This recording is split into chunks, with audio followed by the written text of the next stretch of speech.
Good morning, everybody. Thank you for coming back to our channel. Today we shall move on to the second part of the topic noun. Before we move on to the second part of the topic noun, let us brush up our memory of the earlier class regarding noun. Noun is a word used to indicate place of name of a person, place, thing, or an abstract idea. So, noun has been categorized into 5 classifications basically.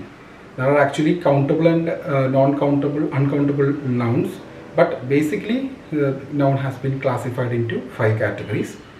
They are, as I've mentioned before, proper noun, common noun, collective nouns, abstract nouns, and material nouns. We have finished discussing about proper noun and common nouns. We know proper noun is the exact name of a person, place, or a thing, while common noun is a general way of referring to a person, place, or a thing. I have given the examples earlier of both proper nouns and common nouns.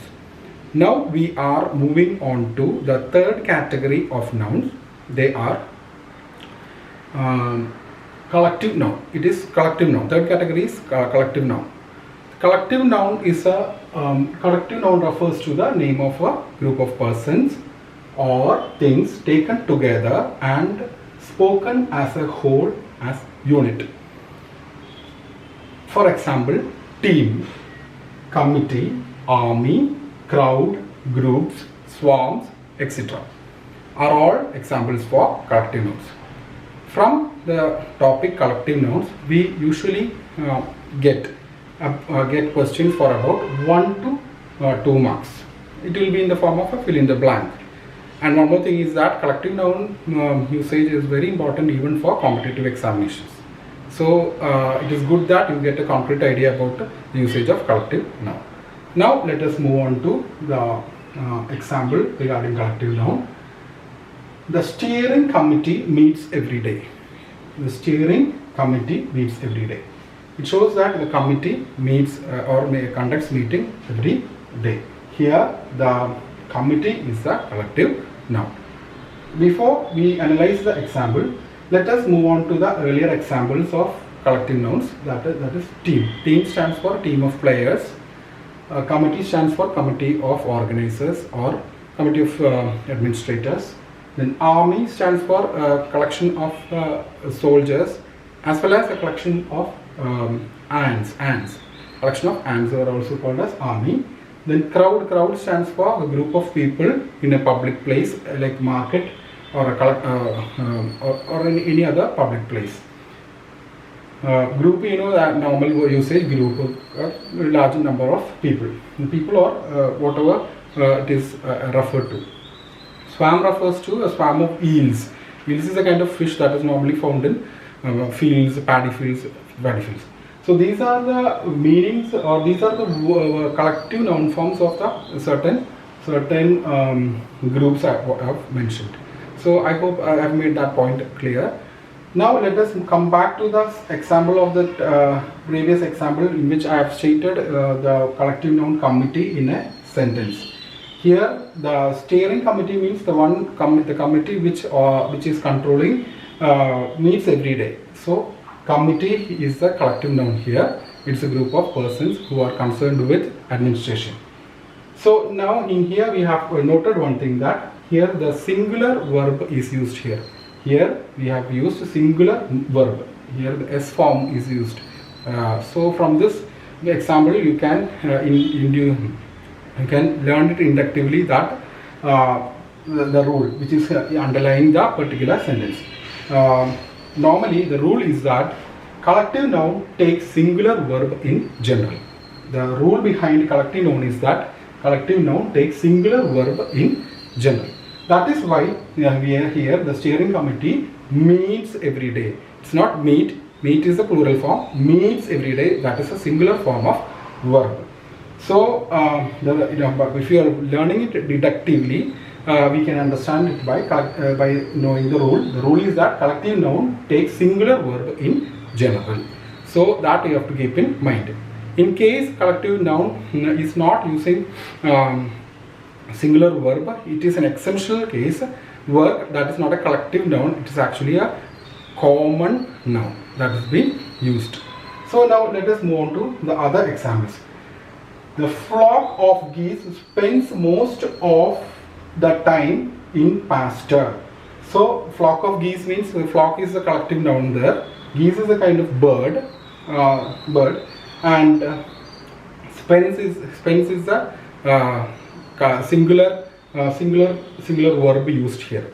Here the flock is the collective noun and the verb here is singular verb, where S format is used. That is what I have written here. Spends to singular verb. Here also means to singular verb.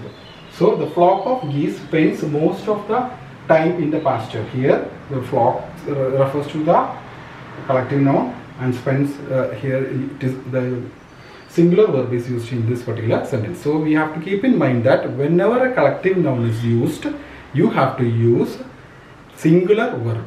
Although there are more numbers in of the whatever the content is, since the collective noun, if collective noun is used, you have to use singular verb. That is the rule. So I hope you have understood it both inductively and deductively. So we have moved from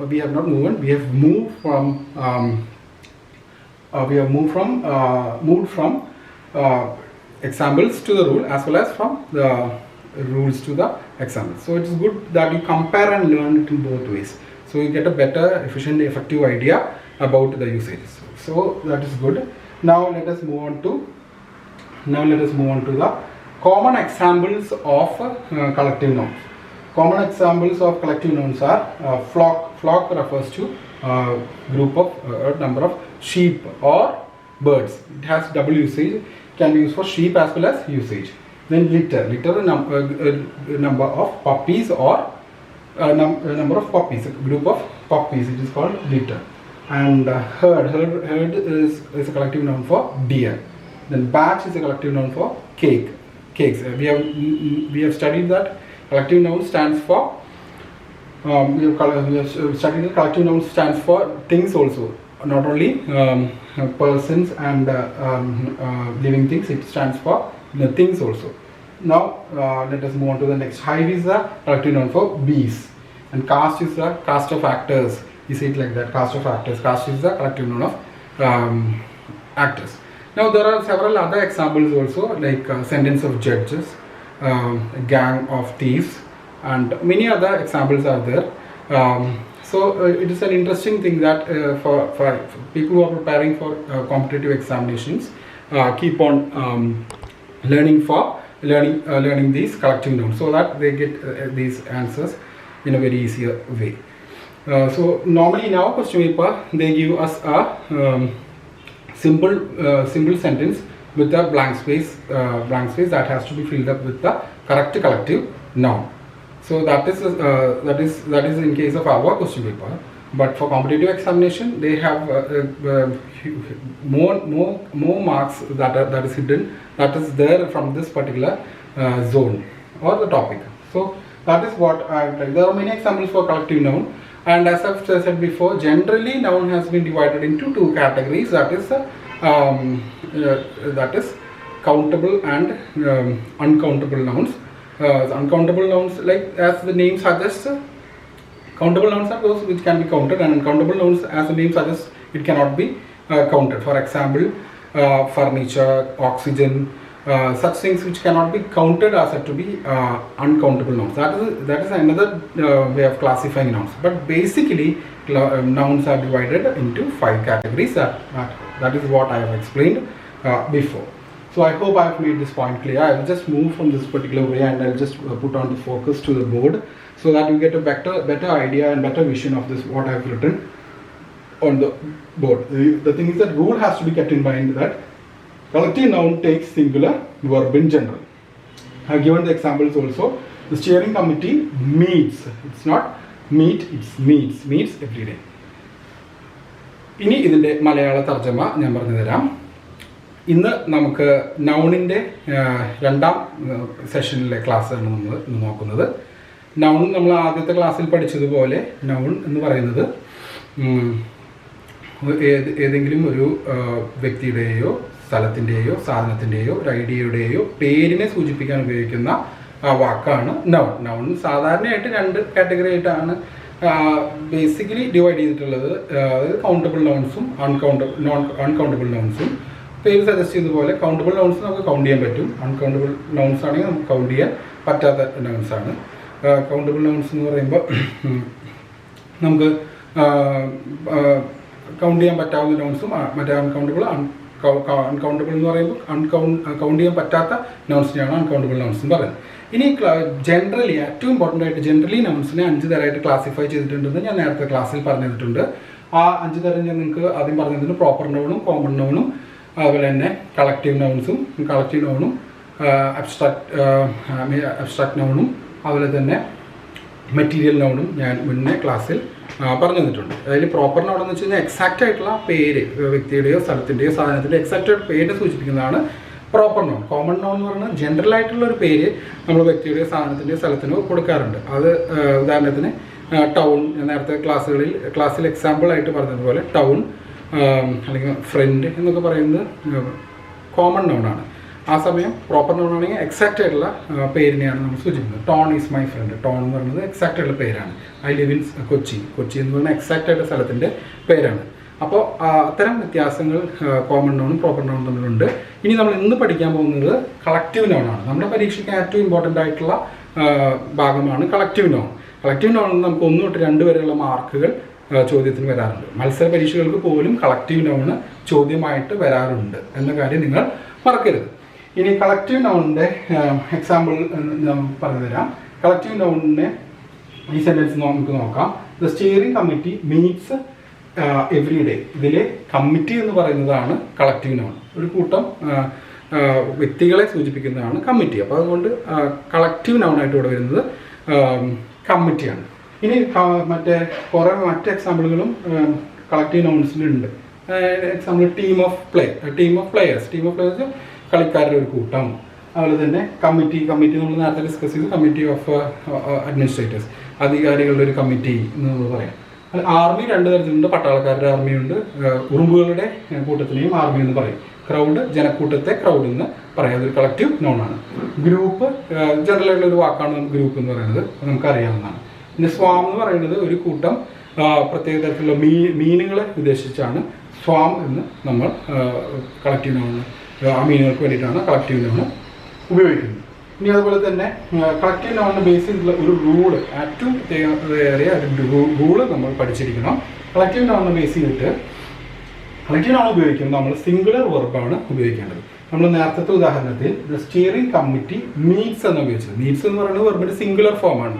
വെർബിന്റെ ക്ലാസ്സുകളിൽ ഞാൻ മുൻപ് പറഞ്ഞു തന്നിട്ടുണ്ട്. SO, ISO, ESO ഉപയോഗിച്ച് കഴിഞ്ഞാൽ വെർബിന്റെ root ഫോമിന്റെ കൂടെ SO, ESO, ISO ഉപയോഗിച്ച് കഴിഞ്ഞാൽ സിംഗുലർ ഫോമായിട്ടാണ് വെർബ് മാറുന്നത്. അതുകൊണ്ട് ഇവിടെ നോക്കുകയാണെങ്കിൽ the steering committee meats every day എന്ന് പറയുമ്പോൾ കളക്റ്റീവ് നൗണിന്റെ കൂടെ നമ്മൾ എപ്പോഴും ഉപയോഗിക്കുന്നത് എന്താണ്? സിംഗുലർ വെർബാണ്. അപ്പോൾ അത് പ്രത്യേകമായിട്ട് ശ്രദ്ധിക്കേണ്ടതായ ഒരു കാര്യമാണ്. അതാണ് അതിന് അടിസ്ഥാനപരമായിട്ടുള്ള നിയമം, കളക്റ്റീവ് നൗൺ ഉപയോഗിക്കുമ്പോഴുള്ള നിയമം. നമുക്ക് ചോദ്യങ്ങൾ വരുമ്പോൾ ഒരു ഫിൽ ഇൻ ദ ബ്ലാങ്ക്സ് രൂപത്തിലാണ് തരിക. അതിൽ നമുക്ക് ഒരു സെൻറ്റൻസ് തന്നിട്ടുണ്ടായിരിക്കും, അവിടെ കളക്റ്റീവ് നൗൺ തന്നിട്ടുണ്ടായിരിക്കും. അതിൽ കറക്റ്റായിട്ടുള്ള വെർബ് യൂസ് ചെയ്യാൻ ചിലപ്പോൾ പറയും, ചിലപ്പോൾ വെർബ് കൊടുത്തിട്ടുണ്ടാവും. ആ ബ്ലാങ്ക് സ്പേസിൽ കളക്റ്റീവ് നൗൺ നമ്മൾ കറക്റ്റായിട്ട് ഫിൽ ചെയ്യേണ്ടതായിട്ട് വരും. അപ്പോൾ ഈ റൂൾ എപ്പോഴും നമ്മൾ ഓർത്തിരിക്കേണ്ടതാണ്. കളക്റ്റീവ് നൗൺ വരുമ്പോൾ നമ്മൾ വെർബ് സിംഗുലറിലാണ് ഉപയോഗിക്കേണ്ടത്. ഇനി അതങ്ങനെ എക്സംഷനായിട്ട് പ്ലൂറൽ വെർബ് ഉപയോഗിക്കുന്ന ഒരു സെൻറ്റൻസ് വരികയാണെങ്കിൽ നമ്മൾ ഓർത്തിരിക്കേണ്ടത് അത് കളക്റ്റീവ് നൗണായിട്ടല്ല അവിടെ ഉപയോഗിച്ചിട്ടുള്ളത്, കോമൺ നൗണായിട്ടാണ് അവിടെ ഉപയോഗിച്ചിട്ടുള്ളത്. വളരെ റയറായിട്ടുള്ളൊരു എക്സെപ്ഷനാണ് അങ്ങനെ വരുന്നത്. അങ്ങനെ എപ്പോഴും അങ്ങനത്തെ ഒരു എക്സെപ്ഷൻ വരാറില്ല. അപ്പോൾ ഈ നിയമം നിങ്ങൾ ഓർത്തിരിക്കേണ്ടതാണ്. ഇനി നമുക്ക് അടുത്ത ഉദാഹരണം നോക്കാം. The flock of geese spends most of the time in past. Geese എന്ന് പറയുന്നത് ഒരു തരം പക്ഷിയാണ്. ആ പക്ഷിയുടെ കൂട്ടത്തെയാണ് ഫ്ലോക്ക് എന്ന് വാക്കുകൊണ്ട് ഉപയോഗിക്കുന്നത്, അർത്ഥമാക്കുന്നത്. ഫ്ലോക്ക് എന്ന് വെച്ച് കഴിഞ്ഞാൽ കളക്റ്റീവ് നൗണാണ്, ഒരു കൂട്ടത്തെ സൂചിപ്പിക്കുന്ന വാക്കാണ്. ഈ പക്ഷികളുടെ ഒരു കൂട്ടത്തിനെ സൂചിപ്പിക്കുന്നതാണ് ഫ്ലോക്ക്. അപ്പോൾ അത് കളക്റ്റീവ് നൗണാണ്. ഇവിടെ ഉപയോഗിച്ചിട്ടുള്ള വെർബ് ഒന്ന് ശ്രദ്ധിച്ച് നോക്കൂ. സ്പെൻസ് ആണ് ഉപയോഗിച്ചിട്ടുള്ളത്. ഇവിടെ എസ് ചേർത്തിട്ടുണ്ട്. വെർബിൻ്റെ കൂടെ SO, ESO, ISO ചേർത്ത് കഴിഞ്ഞാൽ അത് സിംഗുലർ ഫോർമാറ്റാണ്. അപ്പോൾ കളക്റ്റീവ് നൗണിൻ്റെ കൂടെ എപ്പോഴും സിംഗുലർ ഫോം വെർബാണ് നമ്മൾ ഉപയോഗിക്കേണ്ടത്. ഇനി അപ്പോൾ ഒരു കൂട്ടം പക്ഷികൾ എപ്പോഴും സമയം പുൽത്തകിടികളിൽ ചെലവഴിക്കുന്നു എന്നാണ് ഈ സെൻറ്റൻസിൻ്റെ അർത്ഥം. ഇനി നമുക്ക് ഇനി മറ്റ് കുറച്ചധികം കളക്റ്റീവ് നൗണുകൾ നമുക്ക് പഠിക്കാം. അത് ഇമ്പോർട്ടൻ്റ് ആണ്. നമ്മുടെ പരീക്ഷകളിൽ ചോദ്യം വരുമ്പോഴും അത് അറിഞ്ഞിരിക്കുന്നത് നല്ലതാണ്. മത്സര പരീക്ഷകൾക്കും ആ ചോദ്യം വരുന്നത് നല്ലതാണ്, മനസ്സിലാക്കുന്നത് നല്ലതാണ്. ഫ്ലോക്ക് ആടുകളുടെ കൂട്ടത്തിനെയാണ് ഉദ്ദേശിക്കുന്നത്. ലിറ്റർ പട്ടിക്കുട്ടികളുടെ കൂട്ടത്തെയാണ് ഉദ്ദേശിക്കുന്നത്. ബാച്ച് കേക്കുകളുടെ കൂട്ടത്തിനാണ് ഉദ്ദേശിക്കുന്നത്. കാസ്റ്റ് ഓഫ് ആക്ടേഴ്സിൻ്റെ ഒരു കൂട്ടത്തെ സൂചിപ്പിക്കുകയാണ്. പിന്നെ അതുപോലെ തന്നെ ഹൈവ് തേനീച്ചകളുടെ ഒരു കൂട്ടത്തെയാണ് ഹൈവ് ഓഫ് ബീസ് എന്ന് പറയുന്നത്. ഹേർഡ് മാൻപേടകളുടെ ഒരു കൂട്ടത്തെയാണ് ഉദ്ദേശിക്കുന്നത്. ഇതിൽ ഫ്ലോക്ക് ഷീപ്പിന് മാത്രമല്ല പക്ഷികളെയും ഉദാഹരണപ്പെടുത്തുന്നു എന്നുള്ള കാര്യം നിങ്ങൾ ഓർമ്മപ്പെടുത്തട്ടെ. ഇതോടുകൂടി ഇന്നത്തെ ക്ലാസ് അവസാനിപ്പിക്കുകയാണ്. അടുത്ത സെഷനിൽ നൗണിൻ്റെ മറ്റ് 2 നൗണുകൾ നമുക്ക് ചർച്ച ചെയ്യാം. So till then remain safe and be very happy always. Thank you.